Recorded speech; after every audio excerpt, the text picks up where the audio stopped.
প্রিয় কৃষি উদ্যোক্তা ভাই ও বোনেরা, এই যে দেখেন আমাদের এখানে ধান কাটা শেষ হয়ে গেছে।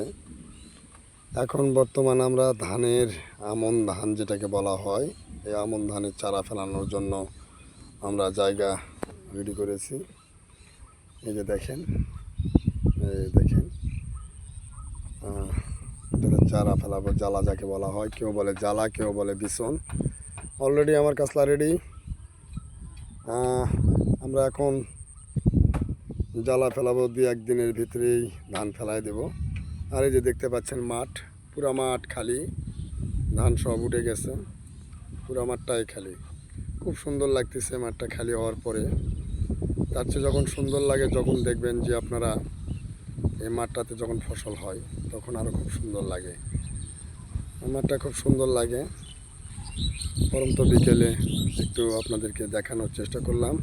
প্রিয় দর্শক, আজকে এই পর্যন্তই, বিদায়, খোদা হাফেজ। আর আমন ধানের চারা কে কে ফেলতেছেন একটু কমেন্টে জানাবেন। ধন্যবাদ।